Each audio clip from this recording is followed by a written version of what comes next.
So now be firm confidence of each reality which arises and experiences the object has its proper quality or characteristic and its own function.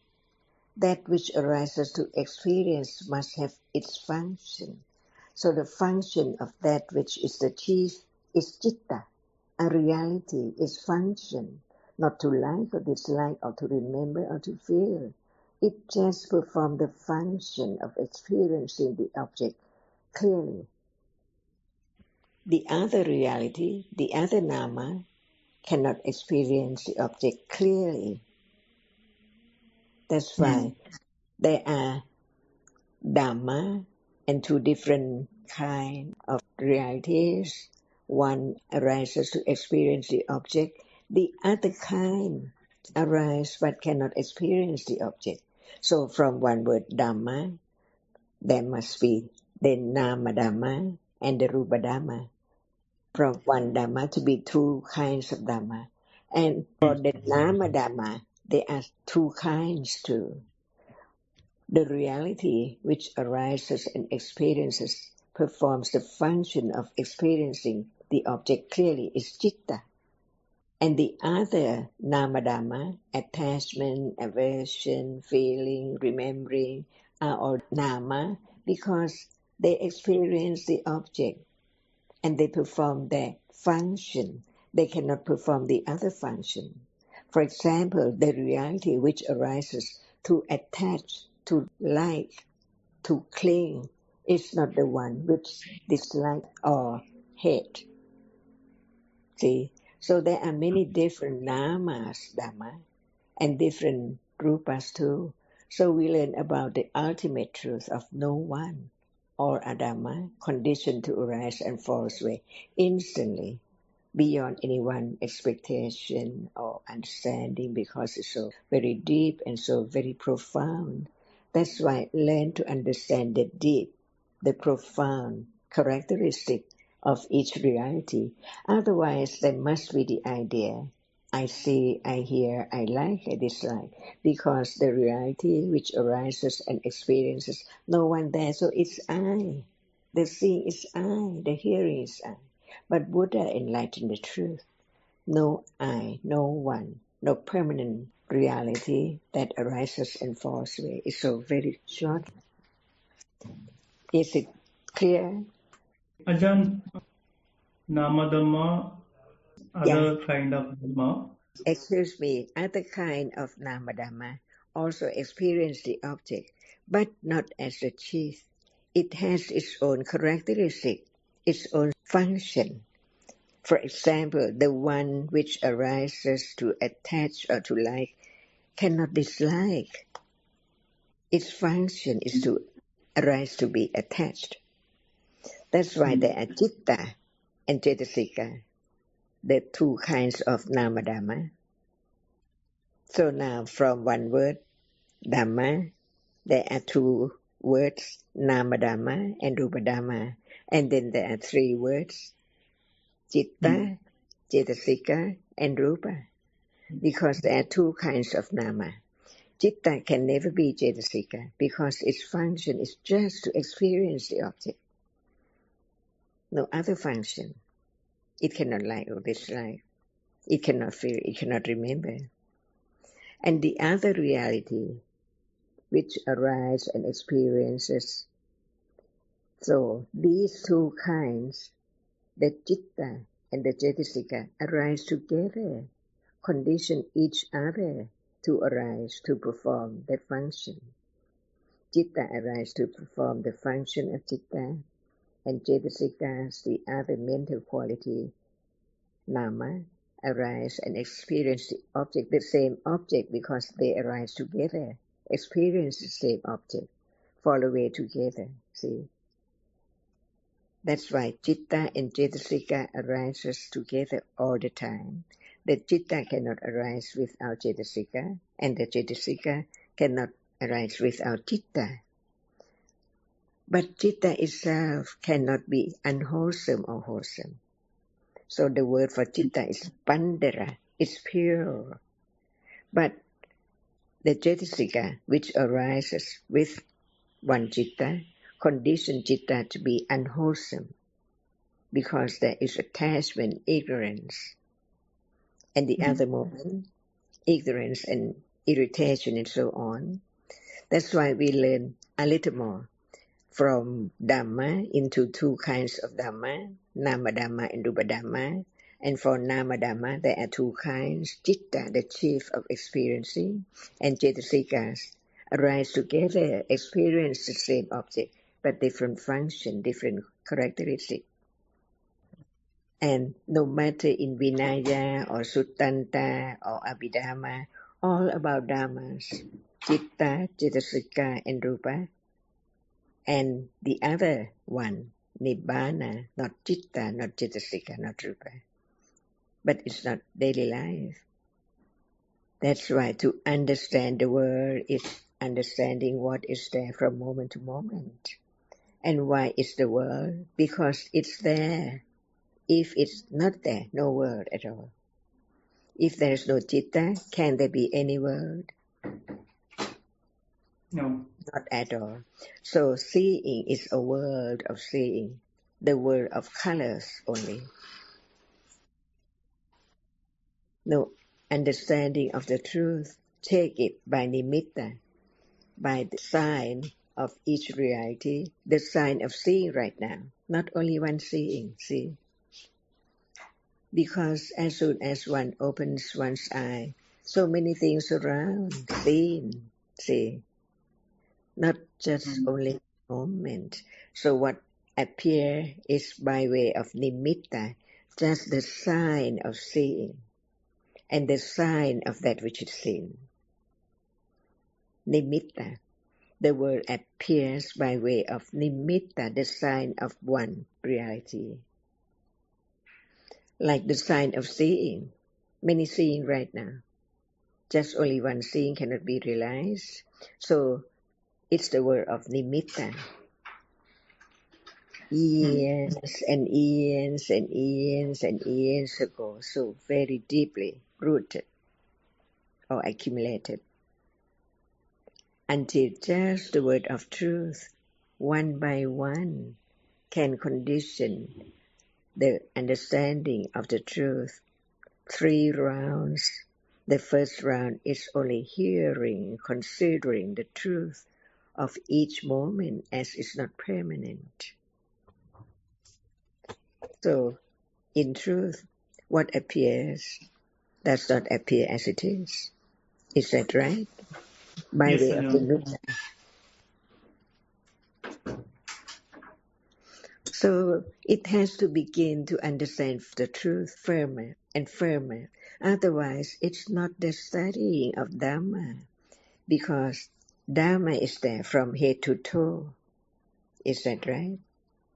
Yeah. So Yes. close, so very close, but no thought about it, no attention to any reality which is so close. Hardness here, hearing here, seeing here. So sound impinge on here. Visual object impinge on here. See, and thinking is there, not far away. That's why we learn to understand what is taken for things and someone or something. In truth, just only a moment of arising of reality. Each one is different. So very rapidly arising and falling away. Never be known until the enlightenment of the Buddha. How precious moment in life. As the blind cannot see anything, even now the light is all there, but no understanding of the truth of what is there at all.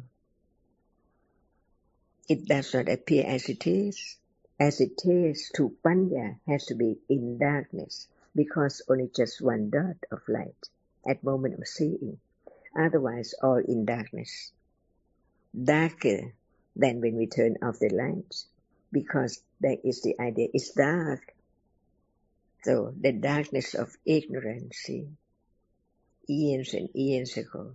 That's why listening to the truth respectfully of the truth, learning to understand Dhamma is Dhamma.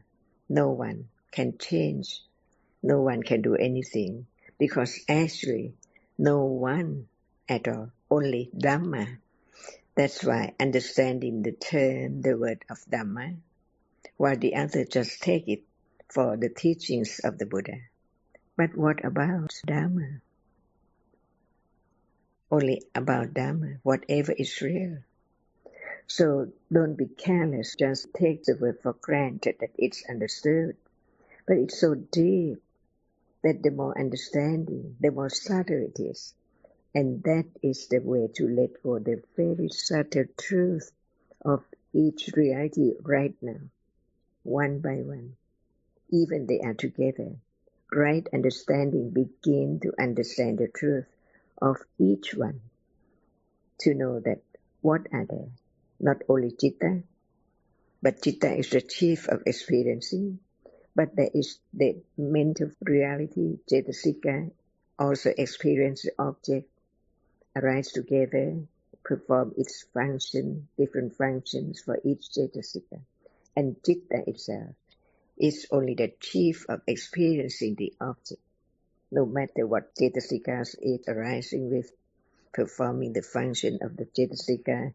So Citta cannot perform the function of cetasika, and cetasika cannot perform the function of Citta, and each cetasika cannot perform the function of the other cetasika. Each is conditioned to be and then gone instantly.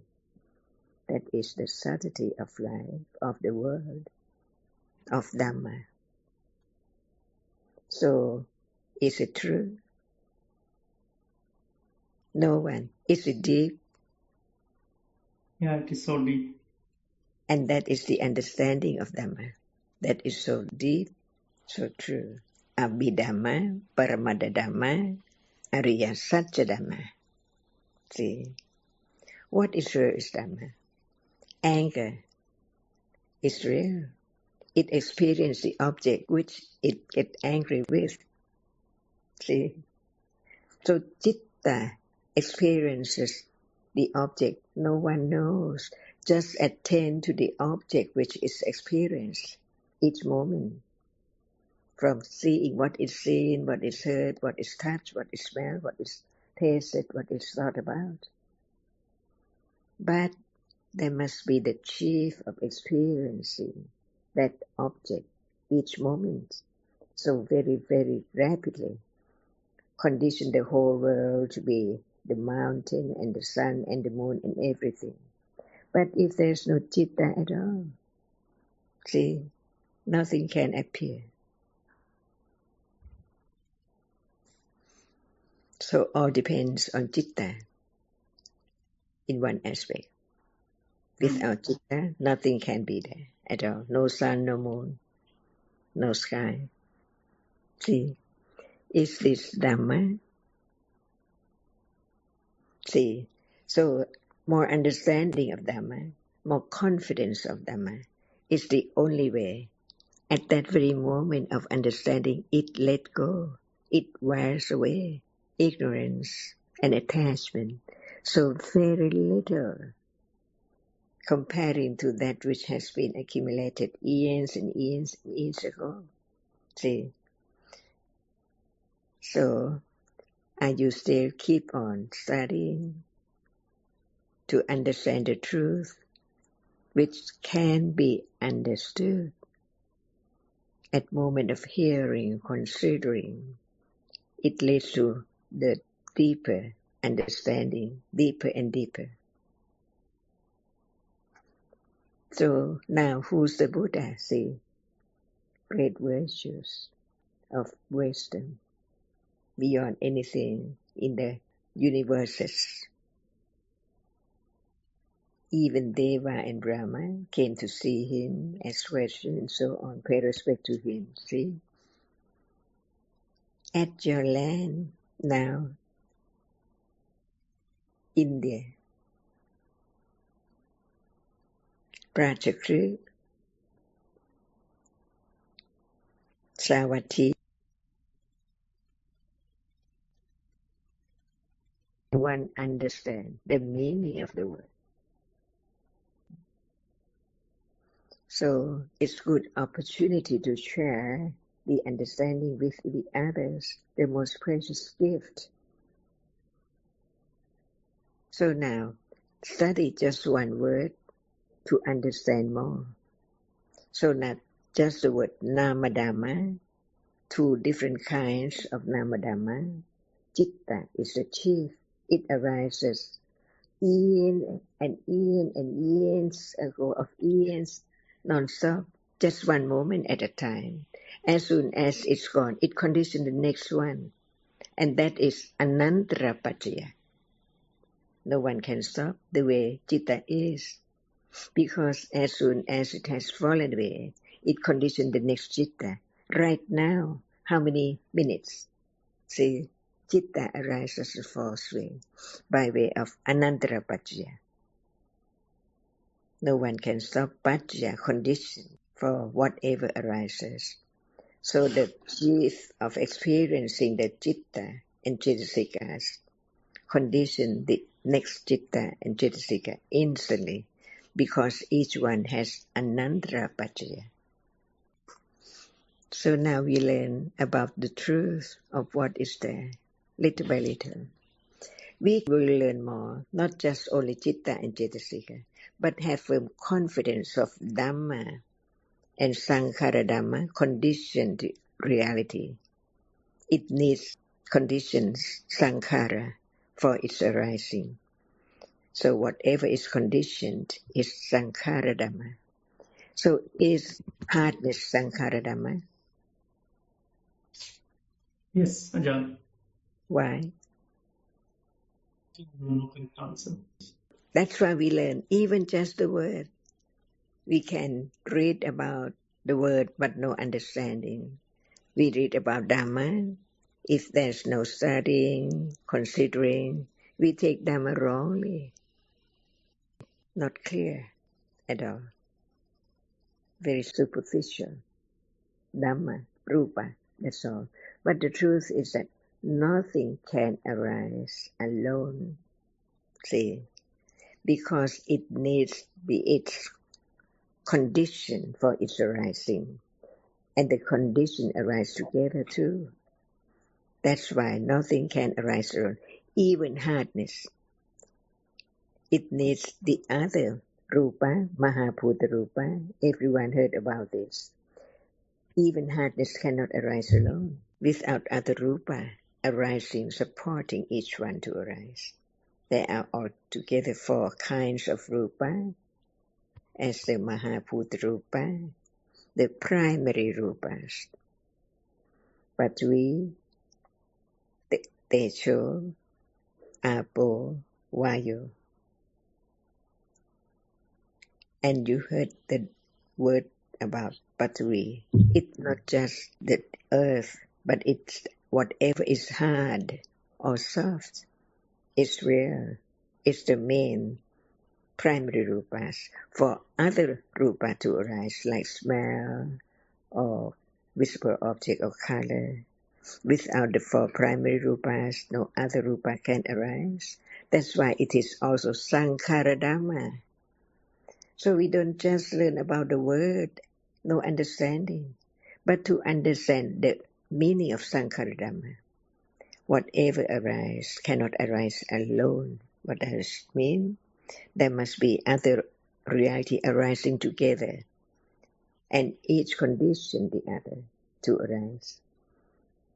That's why Patvi, the hardness, condition, heat and cold, and heat and cold condition, such and such. That's why we learn little by little, but have more and firm understanding. Confidence of the truth is more important than just read and heard the word without careful considering. So is there any question?